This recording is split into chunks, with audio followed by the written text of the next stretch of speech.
trying to instruct me as I'm trying to go live.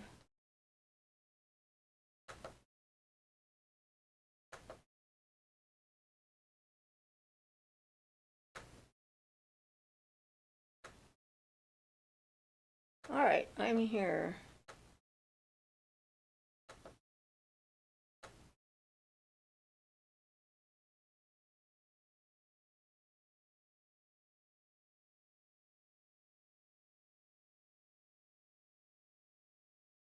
Move that over so I can see our time.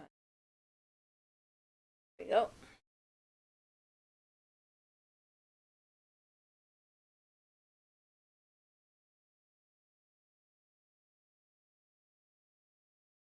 Okay. Ian says greetings and felicitations.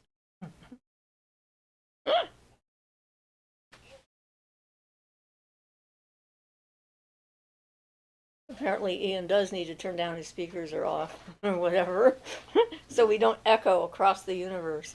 Woo, woo, woo.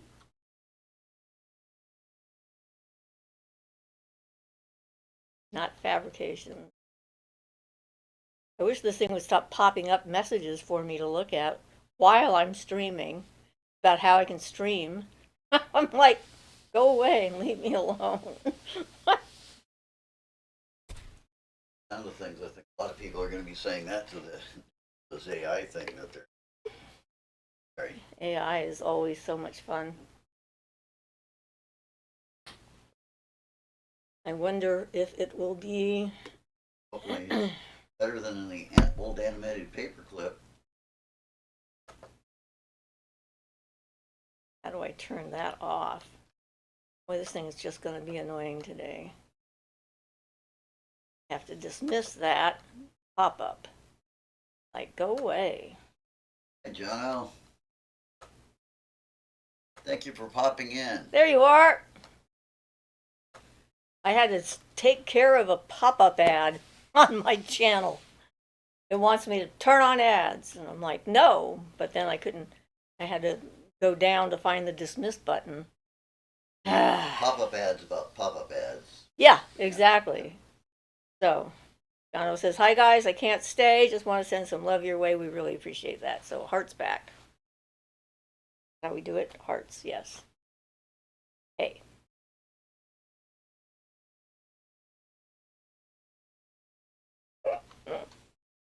Ah.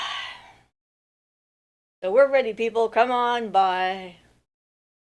Jump on in. Carla says, hi, Siofra and Ian. How was your week? I am learning a new skill. I am doing more wire wrapping. I started doing a more complicated one yesterday, and I'm still working on it. I'm liking the style it has. So, yeah, it's been fun. And you saw some of my stuff on my profile, so you know what I've been up to. And Ian found himself a set of speakers at Goodwill that could be worth some moolah, and they're like a collector's item. So yeah. He's checking them out. Carla says your chaos wrap is gorgeous. Thank you. I'm having fun. I thought it was interesting when I went into the crystal shop to buy some stones for practice with, and I told them I was going to learn how to do wire wrapping. They needed to let me know that from what they've heard, it requires a lot of patience. And I'm like, I got that. Plenty of patience. So there. So I'm thinking of bringing them in to show them where I'm at with my wire wrapping. Maybe. We'll see. And Carlos says, way to go, Ian. Yes. He's investigating them, having fun. Oh yeah, I might keep them. I don't know. My home-built speakers provide wraparound imaging that sounds like you're listening to headphones, not speakers. So it'd be hard-pressed to beat that. They sound good, but I'll probably end up selling them. Teresa says hi. Hi, Teresa. We have sun today, at least for now. A little bit cloudy out there, but weather keeps changing pretty quickly. But right now we've definitely got sun. So dealing with that. Here they are right now. Yeah. For sale on eBay. $300 for the pair. So definitely a bargain at what we paid for them. Mm-hmm. Sometimes you can find finds at Goodwill still. But you gotta know what you're looking for, because most of the big speakers that come in there are the 70s and 80s junk that have paper thin cabinets and stuff, and those aren't worth even bothering with. Of course, weight is a judge. These weigh about 35 pounds a piece. They're not light. So they're not light. They have 1 inch thick cabinets rather than that paper thin stuff. So if you go vintage, you got to know what to look for in audio stuff. Carla says, the hubs hit a deer the other night. Stupid money being spent soon. Sorry, Carla, that's never any fun. Jono says, Ian, did you ever work at Radio Shack? We don't have Radio Shack in SA, but I heard of it, and you have that vibe. He never worked in a Radio Shack, but he was annoyed by many employees who worked at Radio Shack, which is now gone. At first, they used to have good employees that knew something. Then they decided to revamp themselves, and they fired everybody who knew anything. And then for about the last 10 years, they knew nothing, and then they drove me insane. But Yeah. I was in electronics tech, so that's what I did for a living. Yeah. They had their logo, their catchphrase was, "You've got questions, we've got answers," and Ian was like, "Not the ones I have." Yep. And every time they came over to ask him if they could help him, he says, "I don't think so." And then they would insist, and then they would tell him what he was looking for, and they'd stare at him blankly. So Yeah, true story. it was a frustration kind of a thing, but yeah. But he's worked in, repairing computers and TVs and lottery machines and all this other stuff for many, many years, and started taking things apart when he was pretty young at home. Was it a toaster was one of the things you took apart? Well, that was one of the things that shocked, almost electrocuted me, but it wasn't my fault. That was my dad's fault. Oh. Yes. No, I did. That was one of the first things I worked on, though, by coincidence. But I don't think I mentioned it to you because it was just uneventful. Mm. No, that was when I was about 5 or something, 4 or 5. Apparently, there was a cord to the toaster. My dad had apparently just twisted the wires together and taped it up with some black tape, and then it was hanging down, and I ran and apparently caught it right across my chest, and the wires came apart because they were just twisted together and electrocuted me. Oh. I was too young, so I don't remember it. So Teresa says, wasn't there a narcissist who was targeting you at a Radio Shack, or you were hiding from him? No, there was. It wasn't a narcissist, it was a rapist? We're pretty sure. No proof, but yeah. Well, I am positive because I don't get those images from random people, and he freaked me the heck out. I was paying for some items for Ian, and I looked at him, and all of a sudden I just saw one image after another of violence against women, sexual violence. And yeah, the guy was like, "There's something wrong there. I don't know what, but yeah." Anyway, yeah, the next time I went in with my husband, I hid behind Ian so that he wouldn't make eye contact with me. And I'm not, generally speaking, just afraid of men, so it sort of stood out. And then I found out later that there was a serial rapist in our community that was never caught, and then he stopped. And I said, yeah, that's because he went to a different Radio Shack. He was going from Radio Shack to Radio Shack. You're not wrong about the Radio Shack vibe, though, because that's where I used to hang out as a teenager, as much as I could. So Robert says, 3i Atlas buzz these past few days, haha. I'm sick and tired of always depending on money to do anything. Yeah, that's kind of the way they have it arranged. Carla says, we had a rock gem show here this weekend at a festival called Chunkin' Punkin', so I got some goodies. Ooh, awesome. Robert says, good day to you all. Thank you, Robert. Good day to you as well.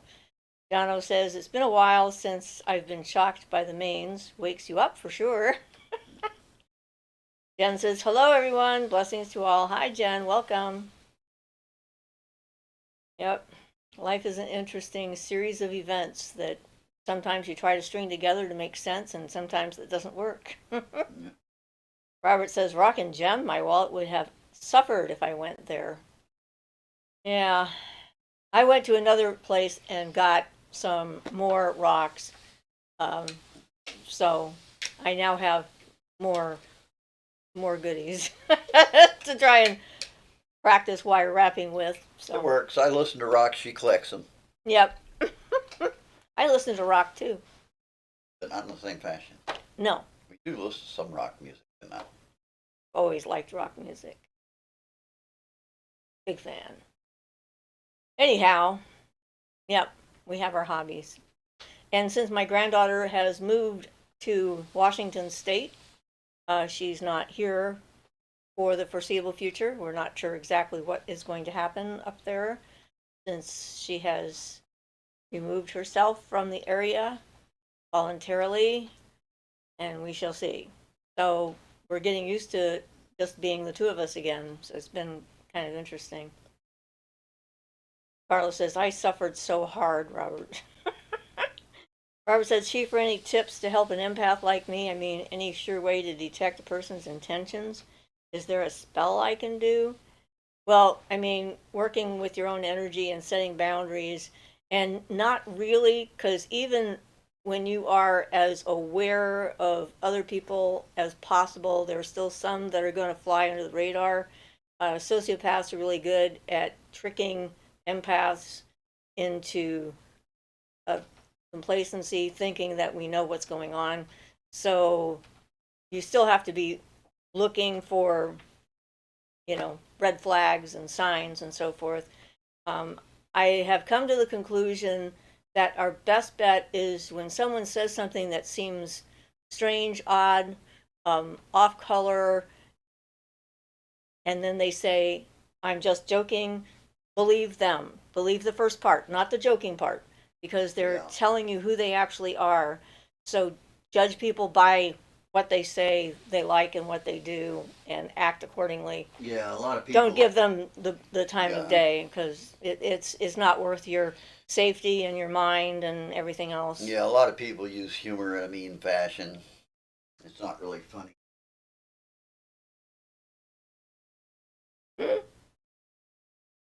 Robert says, Carly, yep, and a load of fun too. Carla says, ah, Shifra, that's not typo your name. Let's not. Sophia says, hey there. Hi, Sophia. Carla says, sorry about that. No problem. Robert says, red flags can be what, for example? Well, let me think. Okay, so I identified a sociopath that was working in the chiropractor's office with me. He was another chiropractor because he talked about, I introduced myself and said, because I was a massage therapist and I work with the other chiropractor in the building, and I'm looking forward to, exchanging information, working on clients and so forth. And his response was, you send people to me, I send people to you, that's how it works. And I thought, doesn't care about his patients and their welfare because he's more interested in quid pro quo, making money and stuff like that, and having things even, than finding out what my skill set is and how what I do as a specialty might help his clients get out of pain. And then he started making jokes about wanting to kill his ex-wife, and there were some other things like that that were pretty clear red flags to me. So that kind of talk is a definite red flag. And I told the chiropractor and his wife that I worked with, I says, watch out for this guy. He's wrong. There's something wrong with him, and he's going to cause you trouble. And sure enough, he stole their patients and left. And I actually helped to get his chiropractic license pulled and testified against him later down the road because of some of the people that he hurt. Yeah, that's not so easy to get a chiropractic license pulled. Or a doctor's license, any kind of a license, it can be quite difficult. So he was pretty obvious to me, but I've been tricked, by people that present well. You just have to give yourself a break when you get fooled because you're not evil. And so you're not looking for evil in other people all the time. It's just kind of not on my wavelength much. And also, if someone who's not a sociopath, when they're talking and they're lying to you, you'll get a weird feeling in your body. It feels like you're off balance, you're ungrounded, you're sort of dizzy, kind of. Your brain is wandering around or feeling off kilter. That's a sign that their body language is not matching their words, and that tells you that whatever it is that they're doing right then is a lie. So that's another red flag, especially for empaths. I mean, most communication is body language. The reason why sociopaths get away with it is because they mimic body language. They don't have normal body language because body language is generated in a normal person by how they feel. And so their body moves to reflect that. And at least 85% of communication is through your body language, not through the words that you use. So, so that's another red flag. And if their humor is the kind that enjoys harming other people and they laugh at people getting hurt, I'd say that's a red flag too. And then if it's always about them and every conversation you have with them turns into them trying to paint themselves as a victim. So sociopaths love to be the victim when it comes to things. They'll turn whoever it is that they've abused previously to you into the victim, into the perpetrator of their story, and present themselves as a victim. Doesn't mean that sometimes it's not true that people are victimized and so forth, but they really like that entire scenario, and they overplay their hand when it comes down to it. Yeah. And when you recognize the fact that they are that kind of person, shut all contact off with them altogether. Don't interact with them on any level whatsoever. Don't fall for their attempts to pull you back in. So that's some of the things I can think about off the top of my head. So let's see. Oh, all right. Let me back up here so I can.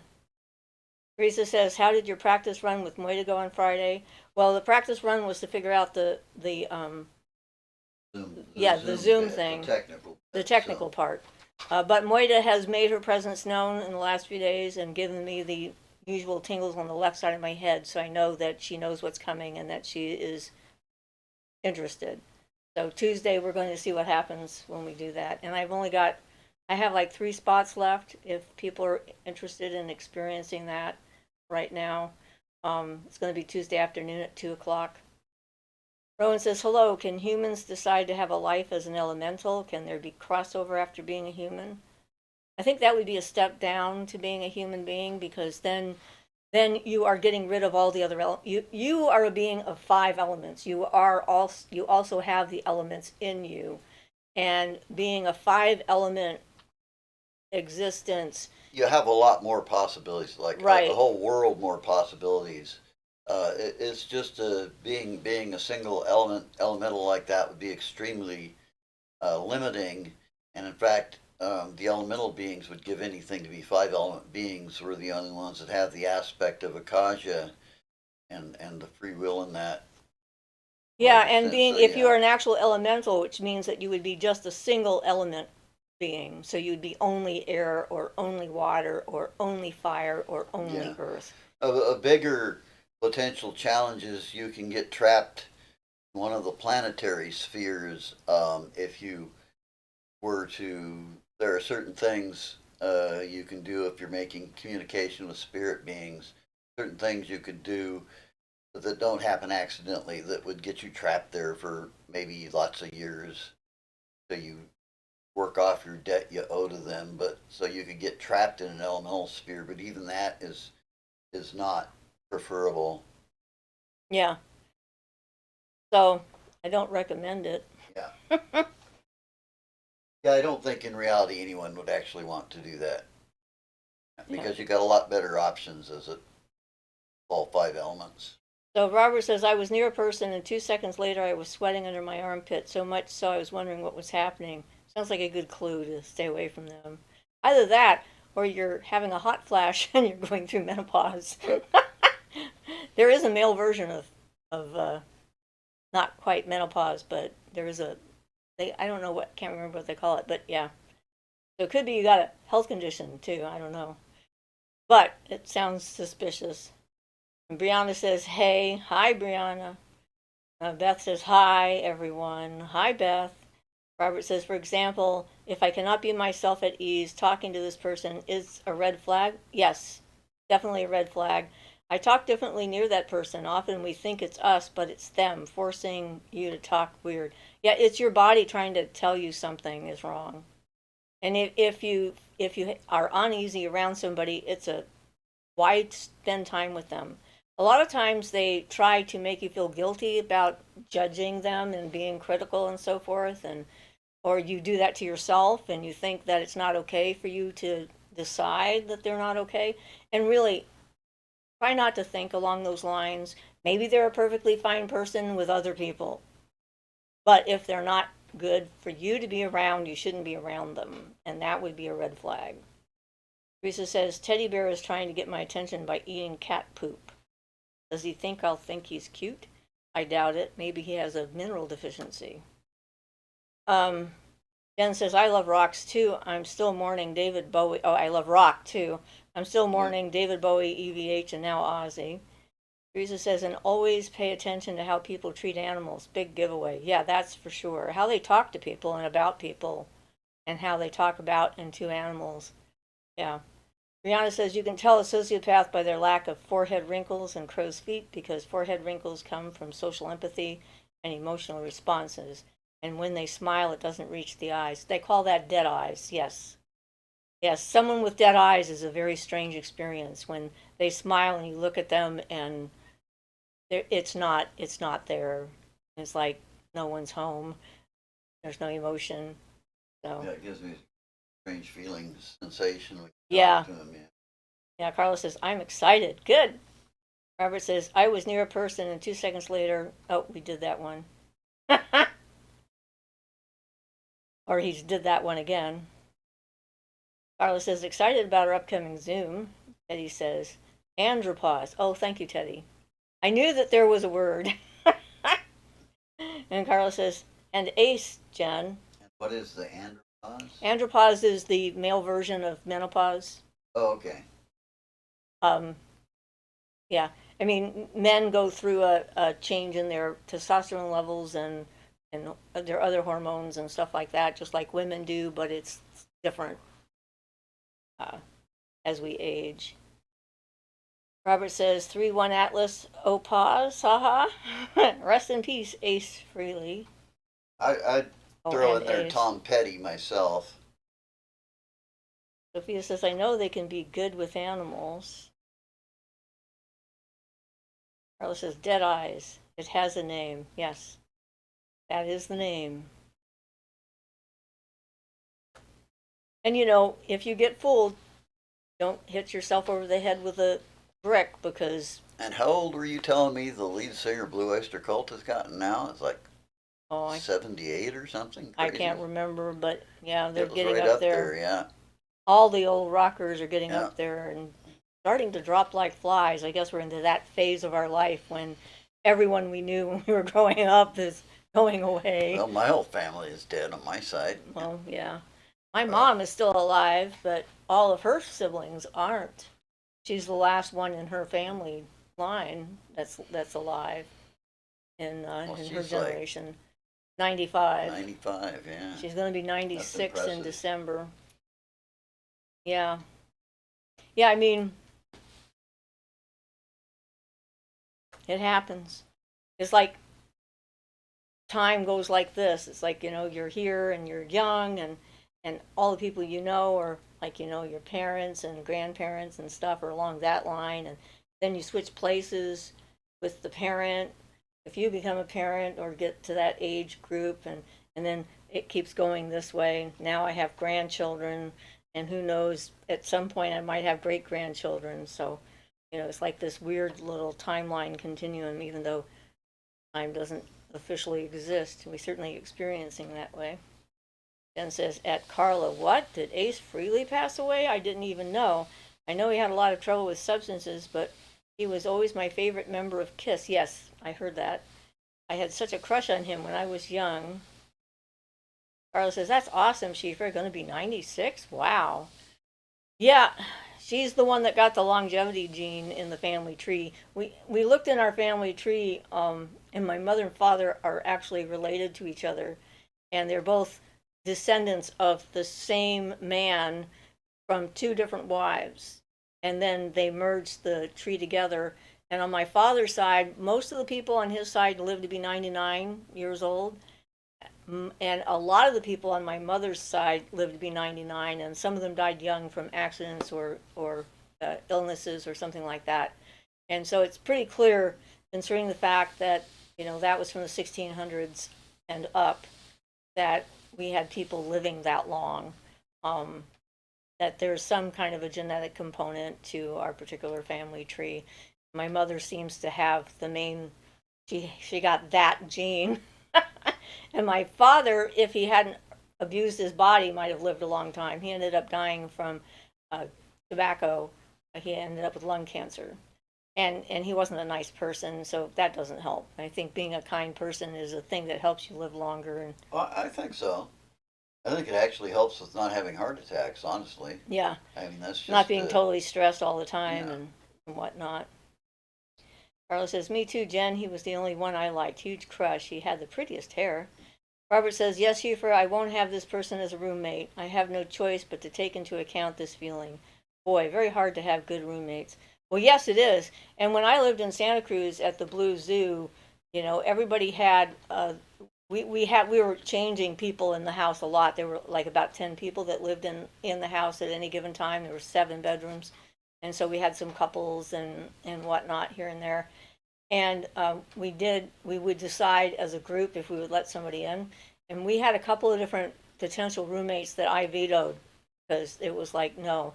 There was one guy who I spent probably 3 hours straight with him, and his facial expression never changed. He had this plastered smile on his face. And while he was talking about his ex-wife and getting a divorce and everything, and I'm like, there's something wrong with this man. Someone whose facial expression doesn't change no matter what he's talking about. There's some serious issues there. And then there was another guy who had multiple personality, whatever they want to call it now. And he had, he wasn't interested in integration. He thought he would make a fascinating roommate because sometimes apparently Satan and Jesus had confrontational discussions through him. And I'm like, it's hard enough to live with one person. We don't need to have an extra 10 move in with this one guy. So that's a definite no. Yeah. And, it's like you got to follow your instincts on these things. And there was one guy who moved in that I had misgivings about, but I didn't follow my misgivings because I had a person who was in our group at the time, in our circle, who vouched for this person. And I should have followed my instincts. Turned out that he was working with a guy who was a child. Both of them were child molesters and taking prurient photos and stuff. His friend worked at the Y and was a photographer, and they were selling these sexualized photos of young men in another country and having them produced and importing them in. And he actually had already been to trial and convicted of this and was waiting for sentencing. And I didn't know any of it, but I had my feelings. And so, yeah, trusting your feelings is really important when it comes to that, even if someone you know really well tells you to ignore them. Like, your feelings should be paramount regardless. Don't let your brain, your thinking part, override your heart. Your heart's a much better decider when it comes to things. And even if it turns out later that they were totally fine, they're just not right for you. There's nothing wrong with that. There's plenty of people out there to encounter. You don't need to take a chance on one that seems risky for your own safety. You just never know. But yeah, that's what I think. So, Robert says, yes, Shifra. Oh, yes. Carla says, I think so too. Being kind helping you live longer. Robert says, Shifra, what exactly is a flame protocol? The version I have found is that we talk to the flame of what we want and demand what we need and let the flame burn all night. I've not heard of that particular protocol. Have you? No. It sounds like making a wishing candle or something like that. Like, and I never demand. I don't work that Well, way. yeah, demanding things doesn't. I don't demand things from the universe. I sort of say, this is what I would like, as long as it's good for me, and leave it up in the hands of the universe. Like, you know, I try to make it clear what I would like, but so Jay says, great advice about the heart, Shifra. Thank you, Jay. And welcome. Yeah,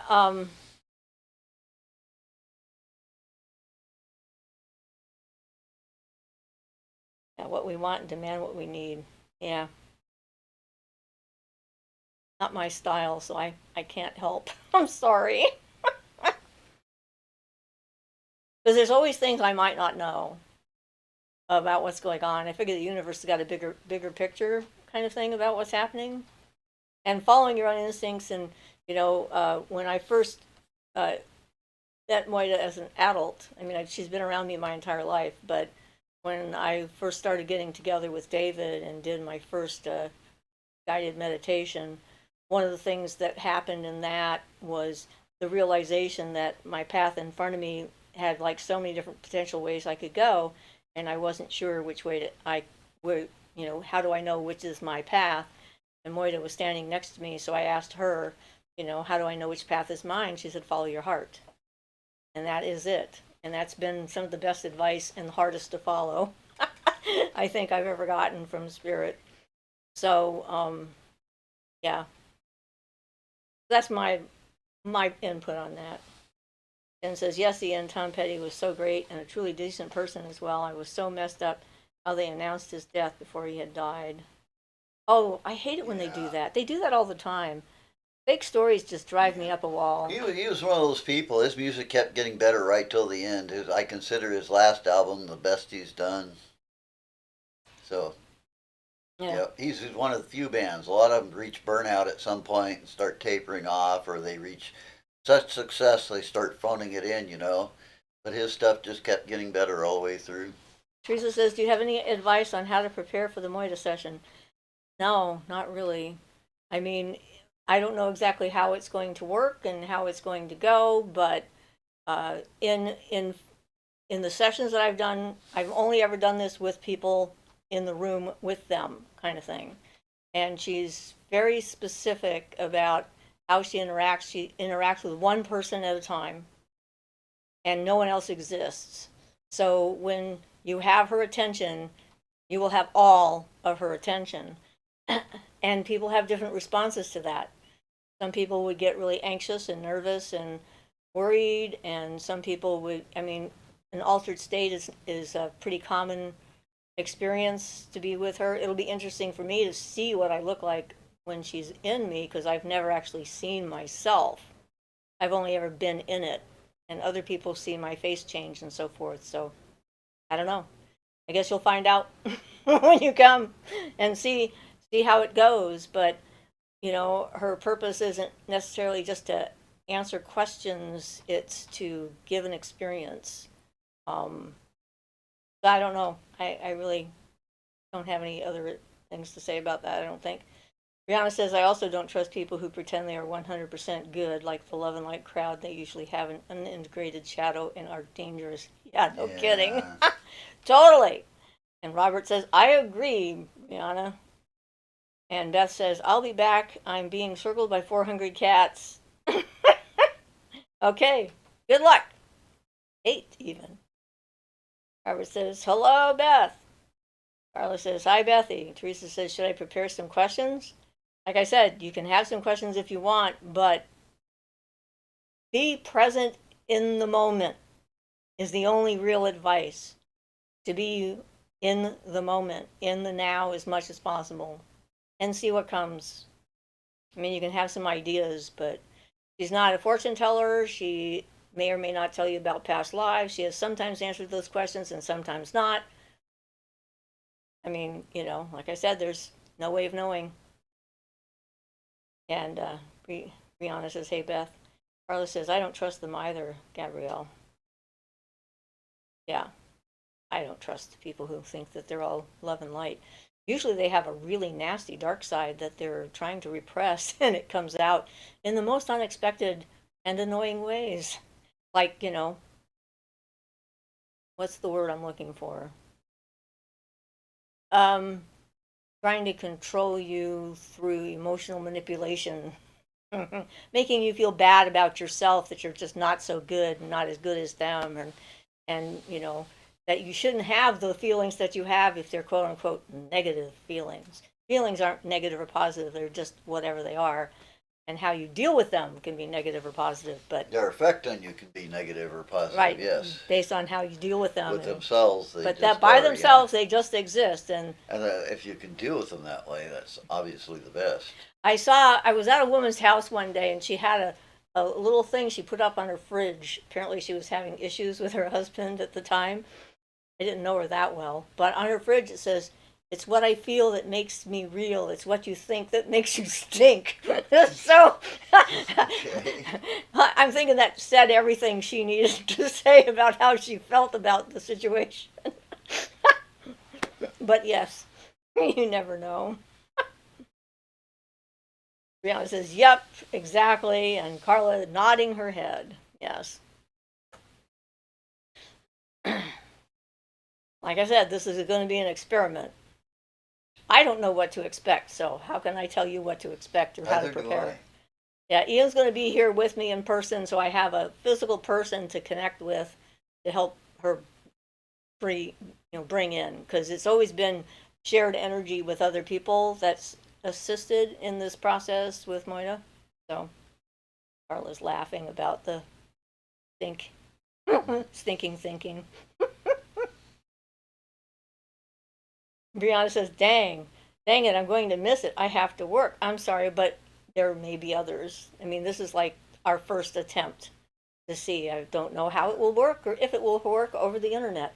I figure since she's a spirit and works through the Akasha and stuff like that, it may work really well or not. I don't know. Jen says, that's a good point, Ian. Tom was a true creative musician. To be so talented and so humble at the same time is such a rare pairing. Yep, That's for I sure. agree. Teresa says, I visited the Akashic Records today during a guided meditation and was wanting to clear what is blocking me in my life. I was shown a medieval book connected to my father and was about superstitions. Robert says, Siofra, what's the best method not to panic too much when a spirit comes near me, like 3 or 4 feet away? I know my senses go up the roof when it happens. Okay, maintain a sense of what's going on in the room and evaluate, are you at risk? Is it posing a hazard to you? Does it mean you harm? I mean, there's a lot of times you see these investigations, paranormal investigations, and an object moves and everybody screams and starts running. It's like an object moved. It didn't do anything, it didn't go flying at your head or what have you. It just happened to move, and you don't know how it moved, but you're there because you're trying to figure out how it moved. And I'm like, come on, people, you're getting a response. What's wrong with you?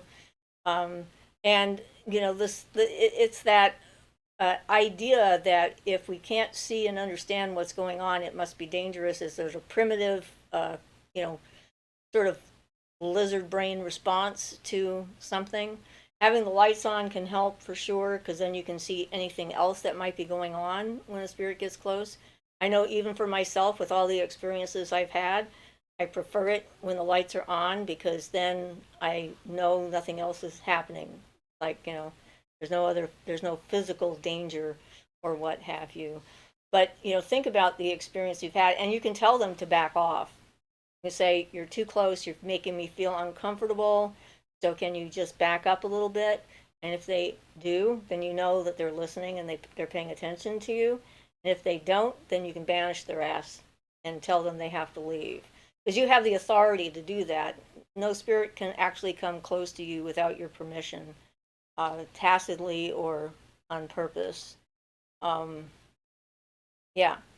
So, it's like you would deal with a person who's invading your house. One of the reasons why I do the ghost proofing, especially when there's children in a house that has a lot of activity, because spirits have a tendency to approach us when we're still laying down, not moving, our brains are quiet, the house is quiet, then they can see us better, because they don't exist. If it's a human spirit, they don't exist in a place where the same way we do, where there's color and everything else. It's sort of like a amorphous kind of gray, kind of misty environment. And people with abilities sort of show up in that environment as lights. And so then they're attracted to the light. So if you put out a lot of light, spirits are going to be attracted to you because they're curious as to what is that, and what does it mean. So you have to figure out which ways you're going to interact or allow them to interact with you. So the ghost proofing keeps them from bothering you when you're sleeping. And my theory on that, or rationale, or whatever you want to call it on that, is if you wouldn't let a stranger break down your door in the middle of the night, come into your bedroom, shake you awake, and say, "Hey, I'd like to talk," I agree. then they shouldn't be able to do that either. So you have to let them know it's not okay. It's up to you. You have to set the boundaries. Cosmic Flower says, how do I maintain a state of being calm when I see into the spiritual realm? It's sometimes random and for seconds.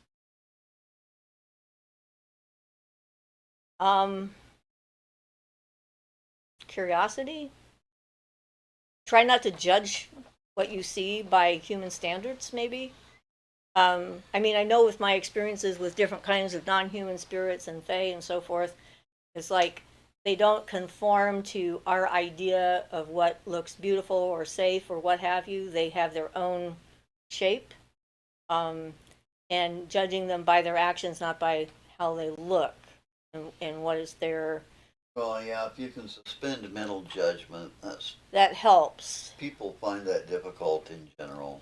But yes, it helps with objectively viewing something. And the more experience that you have with doing that, the easier it becomes. Now I can see any number of beings without difficulty. I was actually talking about seeing the forest troll, and I didn't have a problem with seeing what a forest troll looked like. It was like, okay, not what ordinarily humans would look at and think, okay. It was like very large, but the energy coming off of it is more important than the visual, in my opinion. So Robert says, can a spirit near me can help me grow my psychic ability? Well, absolutely. So my spirit guide, Moida, has been with me since I was little, and I'm sure that she has tried to help me with that over the years and whatnot. So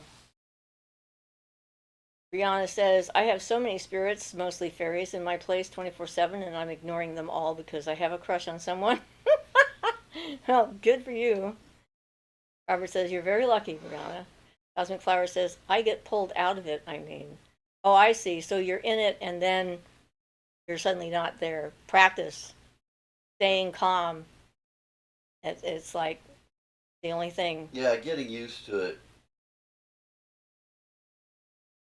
Yeah. Basically, you get more and more accustomed to it by repeated exposure.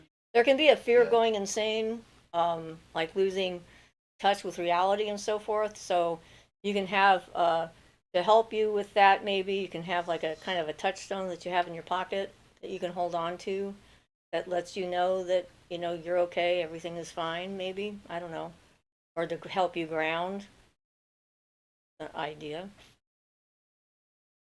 Brianna says it's nice to feel grounded enough to have a crush. I hardly ever get crushes. It's so funny. So it's funny. Robert says, Siofra, I have near my windows at all time in my bedroom blocks of pink salt, and it makes a difference at night. I am not disturbed too much. Cool. Brianna says, the fairies are like, hey, what about us? They are chopped liver now. Haha. Well, they're not human and in a real body, so they do take back seat when it comes to that. Carla says, I'm having dreams with voices as I'm waking up. I know what's being said as I'm waking up, but immediately forget once fully awake. Sigh. I keep forgetting to put out the word to slow the message down. Do you have something to write with? So as soon as you wake up, you can start trying to write it down, even if it's just the last 3 words of the message. That can help you tap into it and tap into that. Little voice recorder. Well, that too. I find writing is a better way for for me to put stuff into long-term memory, though. I have a hard time writing though when I just get up. It's like I really don't want to at that time. Well, if you have a phone, you can certainly do that. Record something, or some kind of a recording device. Oh, Carla, I don't know why. It makes no sense. Did she get blocked again? Yeah. You got blocked for your selenite post. I have no idea why. Selenite? Yep. Well, what does it say? Selenite sticks on my sills. And it got held for review. Okay. I have selenite all over my room. It must have been the asterisks. the message. It's one of the asterisks in it that got stuck. And Beth says, we have a lot of fairies and other light beings in our backyard. They're welcome inside if they want. But over the years, they've had a precious relationship. You can see by our garden. Awesome. Well, there it is. Carla says, I have selenite sticking on my sills, Robert. And selenite is really good to have because it brings in light energy. It's like solidified light energy. I have selenite all over my room on various altars and places.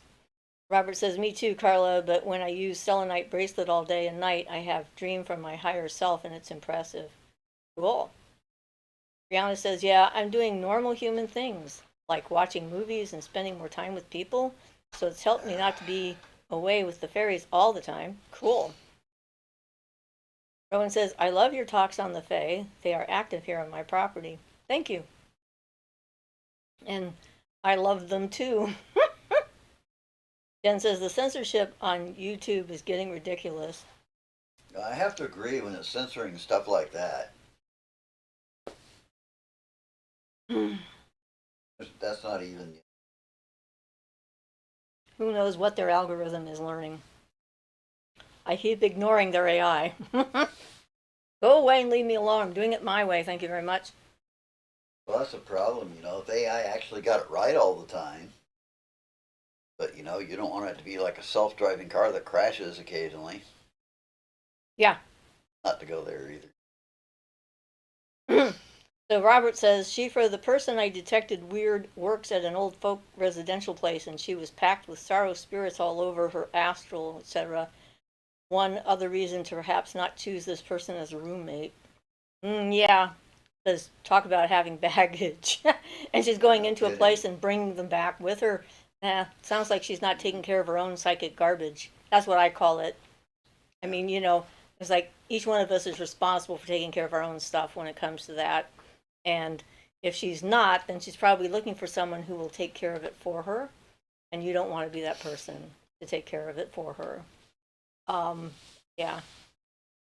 I get annoyed when I have to pick up other people's psychic garbage. Psychic litter everywhere. There's more of it all the time, too. Robert says, agreed, Jen, that the censorship on YouTube is getting ridiculous. It's like, you know, we have enough stuff to deal with without having to deal with everyone else's stuff, too. Jen says, psychic garbage is such a great phrase. Thank you. Well, I've told you guys about the time I went to, okay. What's the name of that place down south of Santa Cruz? Big Sur. I went to Big Sur to be out in the woods, to be by myself, you know, to take a break from people, because I was going through a very sensitive phase and thoughts and people's energy and everything else. And I was just trying to get away to kind of be by myself. And I ran into someone's hallucinations that they'd left behind from when they were out communing with the forest on acid. And I had to deal with all their stupid thought forms and ground them all out before I could be in the woods, because they left them everywhere. So that was very annoying. Like says nodding heads, psychic garbage overwhelm. Jen says the acid trip guy, yeah. Robert says acid. Jen says LAD, LSD. Oh my God, the acid trip story, Jen. Yes. The LDS. Yeah, that's right. The LDS church. The LDS church. They did it. No. Brianna says a lot of spiritual people get out of balance and isolate, and I figured out with this Kundalini energy, I need to connect with people in real life. It helps with the integration process. None of us are an island. This is true. Carla says, Siofra, that's hilarious. I didn't find it funny at the time, but yes, well, I know, it was hilarious. Hilarious, yep. I'm just going like, this is the last thing I expected to have happen when I went deep into the woods away from people. I went to our power spot once, which was a isolated cabin up in Oregon, which is on a power spot. And one of the times we went, I'd run into a bunch of serious, like, child abuser thought forms and things that were quite disturbing to me that somebody had left behind. I'm normally not that sensitive to thoughts and things that get left behind, but these were pretty strong and That's when we upsetting to me started at cleansing the time. power spot when we went there. Yeah. That was the first time I cleansed the power spot was when that happened to Ian. And then after that, every time we went prepared to clean it out and get all the stuff that might have been left. Usually I'm not that sensitive, and I probably wouldn't have been if we hadn't been staying there for a week, but when you stay in the same place for a week, you pick up on those big thought forms that people leave behind. I'm slow at picking up on things, so it takes me a while. So Beth says, I'm in a live on Friday nights. They curse like sailors and nobody's getting blocked. I think it's people that have expanded their minds are being hit. That could be. Well, there's certainly plenty of cursing going on some YouTube channels, no doubt about it. Robert says, Siofra, right on. I detected she came to me because she was in need of a therapist. Yep. Good intuition on my part. Or experience from other parts of my life. Carla's laughing. Robert says, Beth, Beth, Beth. Beth says, Robert, ha ha ha. Rowan says, the Fae started interacting with me when I began playing my mandolin outside. Such magical and intelligent beings. Yeah, I mean, there's a lot of things that like music. Have you watched the videos of cows? And when someone comes out and sings to them or plays music for them, and how fascinated they are by music? A herd could be like way the heck in the middle of a pasture, and someone at the fence starts to sing or play a musical instrument or whatever, and all the cows come over and they like collect right in front of them and just stand there watching and listening. It's just fascinating. And cool. And very cool. Yes, I like it. It's music is a wonderful. Maybe it reminds them of the music of the spheres, which I've heard a few times. So like the universe has got its own music, so they might see a connection when you're playing music to connecting to that as well. Jen says animals are so beautiful and amazing. Brianna says they used to get scary images and thought forms, and when my mean neighbor moved away, it stopped. Well, gee, I wonder why. I don't see a lot of scary things anymore. Yeah, isn't that a confirmation? Carla says I've seen those videos. Llama come when you sing to them, and deer like classic rock. Rowan says I play old Irish fiddle tunes for the most part. Yeah, I'm sure they absolutely love that. Why wouldn't they? It's like the vibration of sound is important for the whole universe. Jen says, Siofra, what are your thoughts on unity consciousness and how to develop it? Unity consciousness. So what do you mean by that? I know where you're coming from. Because it's not a phrasing I've heard. Probably the same thing they're talking about, the that we were talking about for enlightenment, where you lose your self-expression, false ego. False ego thing. Yeah. Unity consciousness that way, which means you the universe and all the animals and everything, all life forms. Yeah, so they enter the actual namaste state. Okay.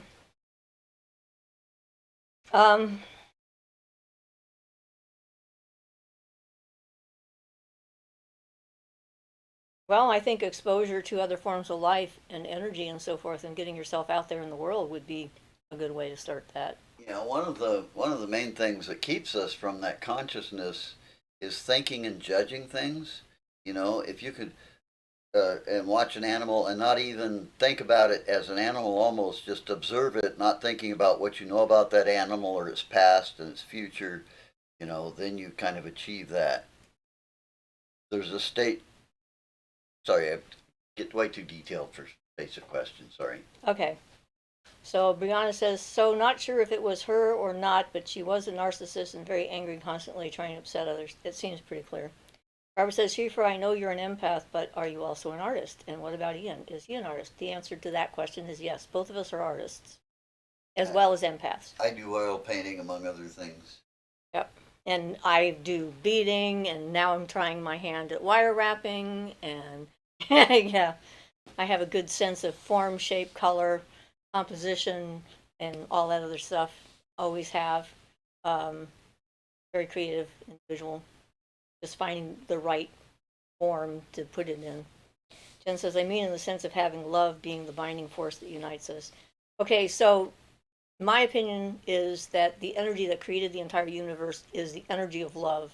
So tapping into that as at that level, um, it is creation.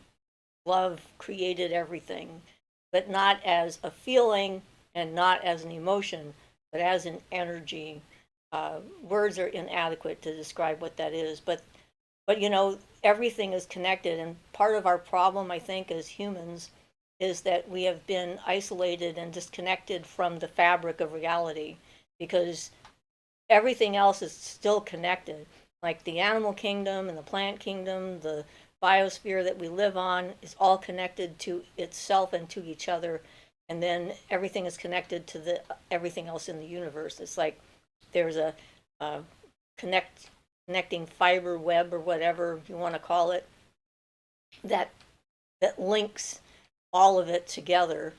So trying to get into that mindset where, you know, in a meditative state where you think of yourself as like a node on a string of other strings and nodes, and think about the weave of all this interconnectedness of all life and energy, and not just life as we know it, but creation, because stones are also a part of that network. I mean, anything that has atoms, anything that has any material existence whatsoever, and even things that have what we consider just an energetic existence, is all connected that same way.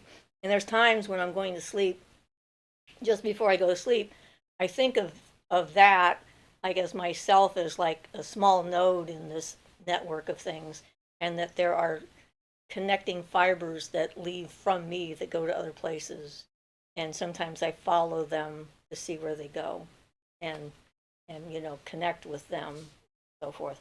I don't know. That's one way of thinking about it, I guess. Brianna says, I feel like my boundaries with everything have been thinned out and I feel loved, but I need some more boundaries to feel safe because it's terrifying to have an open heart sometimes. My heart chakra is open. It feels like a painful process, but I laugh and cry a lot more easily and I feel more compassion. And that's good because a lot of times when we've suffered from bad events during our life, our feelings get sort of frozen. Our feelings and emotions get frozen in time. And it's the thawing out of that that allows us to start to feel them. And in the beginning, it can be somewhat overwhelming because they've been hanging around waiting for their chance to be felt for so long. So when they first come up, they're kind of like way intense.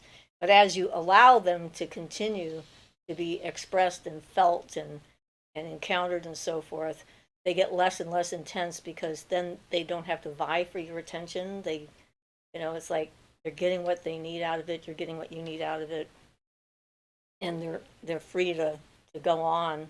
I guess one way of saying it. Um, Ben says, "Thank you, Siofra. Your description was so beautiful and easy to understand. You are such a gifted communicator." Well, I'm glad. I try. I don't know, but I'm glad it worked. So, thank you. Remembering that's how you respond to a compliment is you say thank you. You don't try to like minimize it. Still working on that one sometimes. So Zune Dragon says, hi Siofra, started working Sundays. Glad to catch the tail end of the show tonight. Yeah, thank you for being here. Sorry that you've been missing us. Brianna says, yeah, that makes sense. Still got a good half hour left. Yeah, we still got a half an hour. So Beth says, the fairies gently persuaded me to add 3 more raised beds and a trellis, and we will be planting lots of veggies so that you can cure and store. Oh, awesome. It's always nice to be able to do that. I was inspired the other day to pick some herbs from my garden, some rosemary, sage, and lavender, and to put it in a pot and simmer it up to let the smell just sort of waft through my house. I'm going to do that again today. Just sort of as a cleansing kind of a thing. It just sort of popped into my head, and I'm like, I've got all those things in my front yard. And my rosemary bush is getting so much taller again. I mean, it's like 7+ feet tall at this point, at least. Taller than you. So, yeah, working with plants is good. So, awesome.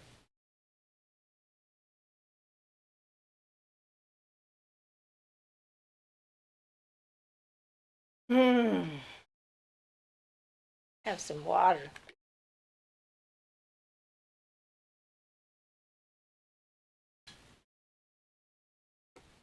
Adam says, "Hey, Siofra, how are you? Doing pretty good. Learning new skills, learning how to wire wrap, and yeah, doing pretty good." Teresa says, "Did you miss my question?" Oh, I see. What have you found when following one of these energetic threads? Potential futures? So yes, I did miss your question. I often see timelines, potential timelines and things. Sometimes I don't remember what I'm seeing. I just sort of go along them and go to sleep and see how I feel in the morning. So yes, I don't know how to say specifically what I found. I'm just like, I just am aware of the fact that they're there. That there's influences and energy conduits and vortexes and pulls and so forth. And so I'm sure in my unconscious state, I often follow some of them to see whether they're worthwhile to follow or not, and then give myself some subconscious advice for later down the road if I encounter it then. And go like, no, this is a bad idea, don't do that, or yay, let's do that. Brianna says, also, it's so strange to feel so much love, but then feel grief and loneliness at times when I'm at the same time so connected. I feel like a scared baby sometimes, but also like a very ancient being. Well, aren't we all really? It's a good thing. There are lots of different things, many facets, multifaceted. Barbara says, Shiva, have you felt a very different unknown energy lately? I woke up with a strange thing one night a while back that seemed like potential danger coming. And I was awake with it for a while, but I don't know. And then it faded away, so I might have shifted my timeline kind of thing. But certainly with Samhain coming and everything like that, the thinning of the veil is more pronounced. Adam says, travel, not astral travel. What is your opinion on this from your experience? Have you ever seen the cosmic dragon wrapped around the earth whenever you astral traveled? I haven't seen that in particular as an image. I've met a number of dragons here and there, but not that one. Teresa says, I was wondering if there were any people you found at the end of the cord that could be significant in your life. Not that I can recall. Beth says, we won't make the beds until early spring. It was a warning to prepare for food shortages. Brianna says, yeah, multifaceted experience. Yeah, and the key is to be able to find the beginning, the center of all of that, so that no matter what facet you're looking through, you're still coming from the same central core. Adam says, oh, you didn't read the first part of my question. Go back. I got, hey, how are you? Did someone's question get heard? And then I saw it might have not shown up because travel, not astral travel, was what showed up next. So they maybe it didn't happen. Yeah, YouTube has been like holding stuff without. Sometimes it gives me a choice to accept it, but a lot of times it's just been censoring things and holding comments, and we have no idea why. So you're correct. I did not read the first part Probably of your question want because to. it wasn't there You're for going to me. need to rephrase it probably in different language to get it to come through whatever they're censoring out. We don't We know have why. no clue. Yeah. So yeah, I couldn't read it because it didn't show up on my end. So if you could rephrase it, that would be great.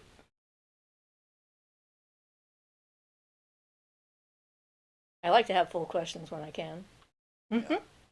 Well, it sucks that YouTube just sucks some away and they disappear. Well, I have that happen sometimes on the channel where I approve a comment Well, and then I can't find the comment anymore. we don't even, at least if we had a warning, if YouTube tells us we censored a comment or something, then we'd know, but they don't even tell us. It just disappears a lot of times. Oh, life. Jen says, that's interesting, Robert and Siofra. I very rarely have dreams and woke up the other day from a very vivid negative dream that unsettled me. The rarity made it stand out that much more.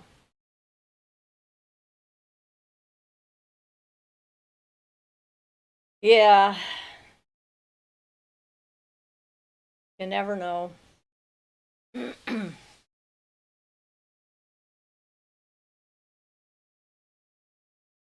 So I'm waiting on the first half of the question. Who knows what it did? Robert says, Siofra, have you felt a very different unknown energy lately? I think that's what I was talking about. Asked that already. That one showed up. So it repeated itself. Jen says, I was debating whether to ask if Siofra had any new premonitions.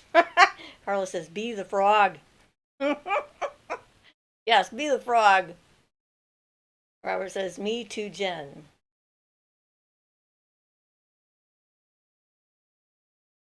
Asking Jen? Me too, Jen. Okay. TOO too? Ribbit, ribbit. Yes. I don't think it's supposed to be ribbit, not rebit, but whatever. Violet says, hi, you guys. Better late than not at all, I say. Hi, Violet. Welcome. So, I mean, the answer is yes, but I don't know specifically what it was about, I guess. I mean, we're still going through it here. There's no doubt about it. I was very encouraged by yesterday. Over 8 million people showed up to the No Kings rallies across the country. And then other people showed up in Canada and Europe and so forth and had their own No Kings rallies to support us. It was awesome. Appreciate that. It was very encouraging to know that we are not sitting here all by ourselves in the middle of nowhere just going like, what the heck. But, So Adam says, okay, so you never saw any dragon entities around the earth before. What type of dragons have you met in the astral? I have met in physical reality. I've met a two-headed dragon land spirit that was here on Earth. I have, which is an amazingly powerful creature. I have seen river dragons. I have seen an air dragon from an airplane. I met an astral dragon that I rode to the moon on its back, which was way fun and very cool. Yeah, I mean, there's just so many different forms of things out there. Ben says the Portland frogs and inflatables are killing it. Really beautiful to see. Yes, and I'm glad that's happening in my state. They started it in Portland, so yay. Beth says very sensitive this time of year. I just roll with it. Robert says I do, Adam. It happens from time to time. Brianna says same, Beth.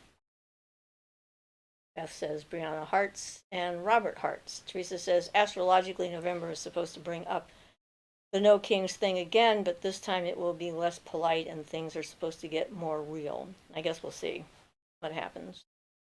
Carla says the energetic always takes a minute to catch up. Seems like certain things have set sail. Robert says, yeah, I thought about that, to set sail. Well, yeah, there's that thing from Starhuck's books.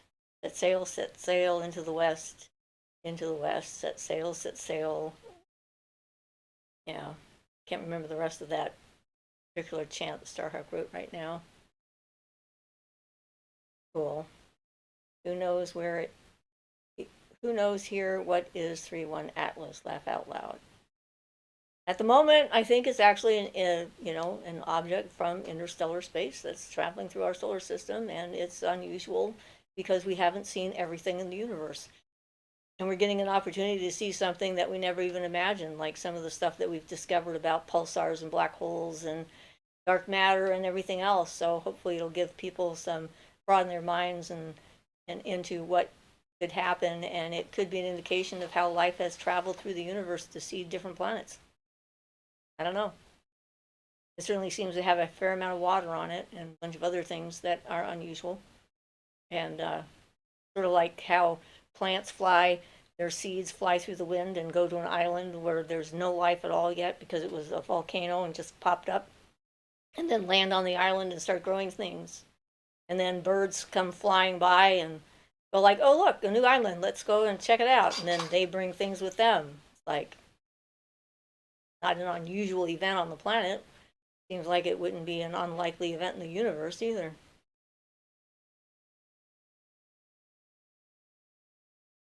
So Robert says they say 3-1 Atlas stopped at MASR and now it's resumed its course towards the sun.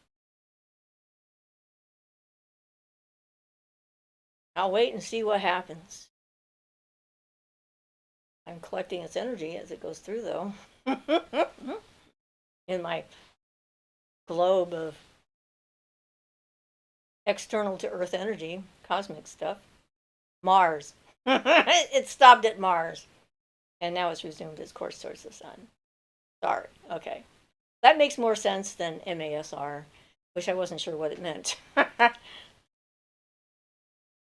And, it's like the universe is amazing and mysterious, and there's lots of stuff out there that I don't know. Jen says, I've seen some psychic intuitives on YouTube that have claimed to connect to it and said it has consciousness. Just about everything in the universe has got consciousness. The rock in my bedroom has consciousness too, so that wouldn't surprise me. And every planet has got its own consciousness. Our planet has its own consciousness, so okay. Carla says, shooting off metals, right? And water, yes. Robert says, can we try to channel spirits from that object in space? I tried and no results. I don't know. And Robert says, yes, it does, Carla. Shooting off metals. Siofra says, good point, Siofra. Sorry, typo. I know, but I know my name, so I'm okay. Carla says, buzzy. Yes, very buzzy. Carla's body keeps moving around.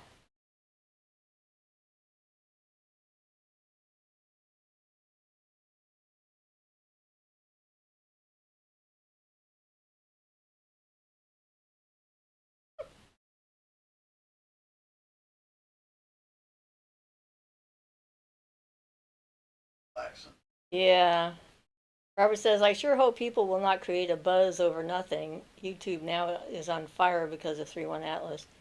Well, I mean, apparently people are bored, I guess, and are looking for anything that smacks of some kind of conspiracy or Any relief from any watching relief. the political situation? Well, there could be that as well. Yeah.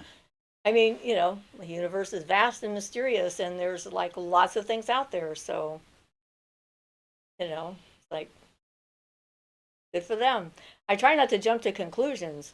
I mean, I always find it bizarre, like when people hire psychics to find missing people or something like that, and they declare that they know exactly what's going on, and they spout it out and turn out to be wrong later, or even if they turn out to be right because it was a good guess or something.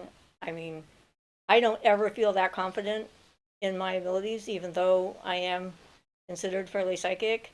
There are certain things that when they happen, I'm very confident of when I'm there in person and it's in my face and I go like, okay, I know what this is and I have no doubts, but that's pretty rare. And just trying to pull things out of the air and decide what they are isn't one of the things that I feel comfortable doing because of the fact that I'm in a physical body and I'm inhabiting a brain.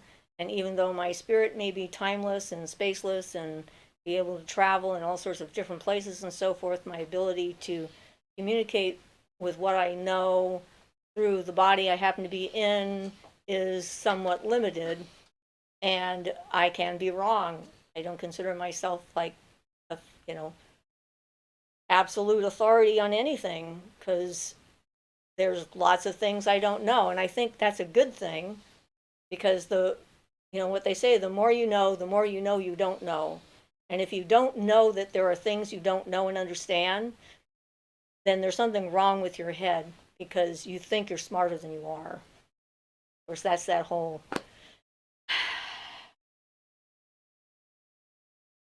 mindset where, people think they're really, really smart when they're not, and they're really, really stupid, and they're making up for it by bravado and overconfidence and yelling really loud that they are smarter than everyone else. But anyway, Carlos says, Robert, they're usually a snowy quartz surrounded by the river ocean with a window into it. Jen says, I'm open to all possibilities. Oh, never. Sear stone. That explains the sear stone. Yeah, Shiva, they create and amplify. And Robert says, sear stone. Carlos says, never been interested in the sear stones. It was buzzy. Jen says, Robert, one of the intuitives says she had to go into a deep meditative state while holding onto crystals, and she was then able to successfully connect to it. Me, I like to ride them. That's my favorite thing to do. And Carlos says, Robert, they're usually a snowy quartz surrounded by the river ocean with a window into it. Oh, I see a clear spot. And Jen says, I'm open to all possibilities, but I myself haven't gotten that level of skills, so I have no way to know. Robert says, okay, cool. Beth says, I don't watch the news. I only watch for weather, and then I just ask my phone. Smart. Robert says, so in other words, Siofra, we don't know. Ha, ha, ha. And Robert says, good bet, Beth. Yeah, that's a good way of going about that. Yes, phone is good for some things. And our weather changes. Like yesterday when I looked at the weather, it was clear all week. Today, it's raining in a few days. So it changes like pretty quick. So you can only count on the day you're in pretty much to know for sure what the weather's going to be because, things change the weather patterns so easily when it comes to that. Watch those air dragons running around, moving around the jet stream and shifting it into different places. It's like, oh no. But yeah, we do what we can. And, knowing our own limitations and knowing what we don't know is a good thing, I think. Helps to keep me from being a cult leader. Never wanted to be a cult leader. I was with someone who wanted to be a cult leader. Of course, he was a sociopath and a psychopath too, so that's not unusual for those types. Beth says, I don't want all of that negative energy around me. I like to be aware of what's going on around me so that in case it's coming into my neighborhood, I can avoid it if possible. But that's pretty much the reason I watch, to know what is happening so that I'm prepared in case I need to be prepared for something. Just sort of like watching the weather and knowing if I'm going to need a coat or have to shore up the windows because we're going to get a giant windstorm or something like that. Hurricane force winds coming through, what have you. But yeah, we all have our ways of trying to deal with the insanity that we find ourselves in right now. Barbara says, me neither, Beth, and it's my biggest problem since birth so far. Carla says, I'm here turning bacon and agreeing out loud like you all can hear me. Whoa, Carla, we know you love us. And bacon. And Robert says, give me bacon. Yes, bacon. Bacon, bacon, bacon. Somebody asked me on the channel if I was a vegan, and I'm like, no, not any. I was a vegetarian for 17 years, but I'm not now because Ian needs to have meat in order to survive because he keeps losing blood. Yeah, in fact, our And latest, he's my losing new it doctor, now. newest nurse practitioner, I guess, recommended red meat again for me. Did she? Ah. You know, we talked about the cholesterol, said I'm low on good cholesterol. Uh-huh. Recommended eating red meat. I've had doctors tell me to eat red meat multiple times, so. So we have it, and Yep. we eat it from time to time. It says, I so love you guys. Robert says, deep meditative? What is this? And Carla says, come on over, Robert. It's almost done. Good luck finding her. Yeah. Robert says, I mean, how far to go into deep meditation? You're reaching it? I don't know. When you become less aware of your surroundings and your body and There's a spot where you could fall asleep in an instant, but you don't, and you stay alert instead. Would be what I would consider a deep meditative state. Yeah, there's also one of the things that happens for those. It's what one Japanese author I've seen calls an off state. So when you reach that state that Siofra's talking about, you can also reach the point like you do in a dream where you're not so aware of your body and you stop feeling being aware of your body, but you can maintain your consciousness and your awareness during that state. And so your body ceases to bother you. And if you can reach that state, you're in a fairly deep state of meditation. Yeah, I do that often when I'm doing distance Reiki. I get into that state where I don't really feel my body at all, in particular. And It requires being still for a long time, physically perfectly still. I think I practiced that when I was a model for an art model. Actually, that was one of the ways I practiced being still. Uh, yeah, I was meditating. I was actually, they really wanted to have me in a lot of art classes, different places that I've lived, because of my ability to stay so still in a dynamic posture, and and then in that posture, I meditate on trying to sort of be the form, kind of, to help the artists figure out how to capture that form and whatnot. And yeah, it was sort of interesting. I could maintain a pose for 30 minutes to 45 minutes without any much difficulty. And so I was definitely in demand for a lot of art classes there for a while. And it was a good Of course, healing. in yoga, they call that asana practice. And it was a good healing practice for me after being, abused sexually as a child.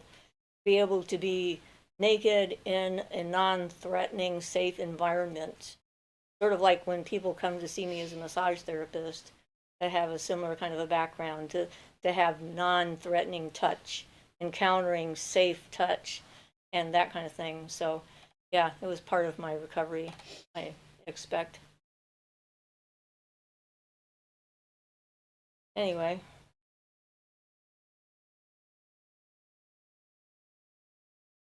so Robert says, Carla, I wish you're too far. And Carla says, one of these days we'll all get together, Robert, and I'll bring bacon. Teresa says, Ian, can you get beef organ supplements? Maybe that could be helpful. He's taking iron. Yeah, and not only that, I'm getting iron infusions, so yeah. Yeah. Robert Yeah. says, that must be expensive. Beth says, I love that feeling, Siofra. Robert says, hooray, Carla. Good idea, by the way. Robert says, safe environment or Satan environment. I heard that. I'm not sure. Safe. Robert's laughing. Yeah. No, not a Satan environment. Of course, Santa might have something to say about that. I still think Santa and Satan are the same. They've got the same letters in their name. As Santa's all red, it's got to be a purpose, but all red. Yeah. See how I just did Big that? red nose, yeah. I picked his brain and knew it was coming. Yep. You've got to swap two letters and you turn Satan into Santa. That's right. I mean, he can fly. And he's always spying on you. Yeah. He's really interested in everything you do all the time. It's like, I don't know, it's kind of creepy. Yeah, especially those naughty ones, yeah. I know. Who's naughty and who's nice. It's like, yeah. And he flies around. Yep, and he gives children gifts, which is kind of sketchy. Buying their affection. I don't know. But yes. Robert says, I don't even know what the heck who is Satan anyway. Laugh out loud. Yes, Ian, it does look like Santa Claus. He's got... Beth is laughing. Teresa says, once a guy was trying to lecture us about Satan but pronounced it Satin. Which made us laugh hysterically. End of lecture. Oh, yes. Oh, satin is terrible stuff. I mean, it's so slippery and it just falls off your skin. And you just can't get a hold of it. And it's really hard to sew. Yeah. It's the slippery stuff. Zizan Dragon says, and Natasha, Satan. Yeah, I never heard that one before, so I didn't catch that. Natasha is Satan backwards. Okay, that's true. Carlos says, I agree. Santa, Satan, they're the same guy. Father McNutty, Detroit, Rock City. Yep. Carlos laughing. Satin. And in Yeah. case you didn't know, Detroit Rock City was also the name of a Kiss album. Ah, yes. Rowan says, I really needed this tonight. Thank you. Rough week. I'm sorry, Rowan. Yes. I'm sorry you had a rough week, and I'm glad that we're helping with our bizarro sense of humor and strange things that pop into our heads from time to time. But yeah, I mean, you know, a lot of times people ask if you're working for Satan when you're a witch, and it's like, don't believe in them. Uh, that's the Christian thing. It's like that's their guy, not mine. Yep. And in order to be that kind of Satanist, you got to like be a Christian first, and then Yeah, you're picking the other you team. you have to be a Christian to believe in Satan. So Yeah, I'm especially not a that one. Christian, so I don't believe in Satan The either. whole Yeah. Luciferian thing, they're just trying to kind of like freak people out by using the word and changing the meaning of it. You know, the morning star and Venus and etc. But the Satan thing is definitely a Christian Yeah. byproduct. And it's like repression, right? It's like, remember we were talking about the people that were like too light and happy and full of light and everything, and their flip side apparently is the people that are into the Satan thing and whatnot. And it's like they're taking on the dark, blah blah blah. If you're balanced and you've got both of them in you and you've dealt with your issues, then there's not one that can like be in control of the other. It's like you are in control of both sides, both the light and the dark, if you want to look at it that way. Which I really don't, because that whole duality thing is just sort of, you know, Yeah, a lot of religions 20 do not centuries have ago. a lot of religions do not have a god and an anti-god. Of course, several of them, like Santeria, have whole multiple gods, and some of them have arguments with each other and all kinds of things. But that's a whole other issue. Not the only one with multiple ones either. So Beth says Rowan hearts, and Robert says, same here, Rowan. Keep the spirit up. Z-Zun says, Santa coming down the chimney with his pitchfork, hee hee. Beth says, drive me nuts how they want to compartmentalize witches together. Oh, no Yeah. kidding. And you know, there are some witches that are religious. Wicca is a religion, and you know, most Wiccans are witches, but not all witches are Wiccan. And I'm not a member of a religion, so I'm just me, a witch, pagan, a heathen, whatever. Me, whatever that is. Rowan says, I tried to get through Paracelsus' version of Elementals. It was very extremely Christianized. Couldn't finish the audiobook. Well, yeah, Yeah. and not only that, but Paracelsus is old and didn't have old stuff. Obviously, didn't have a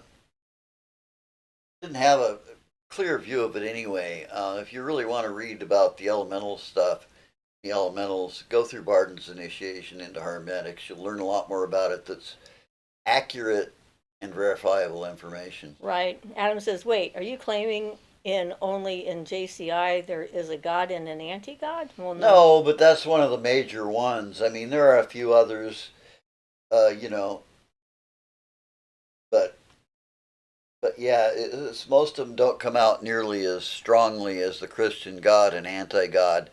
Like I was saying, like in Santeria, you have several, and they might or might not cooperate or get along, and they kind of battle each other a little bit, and some are friends and some aren't, and that kind of thing. So, And but there's a difference between religion and spirituality.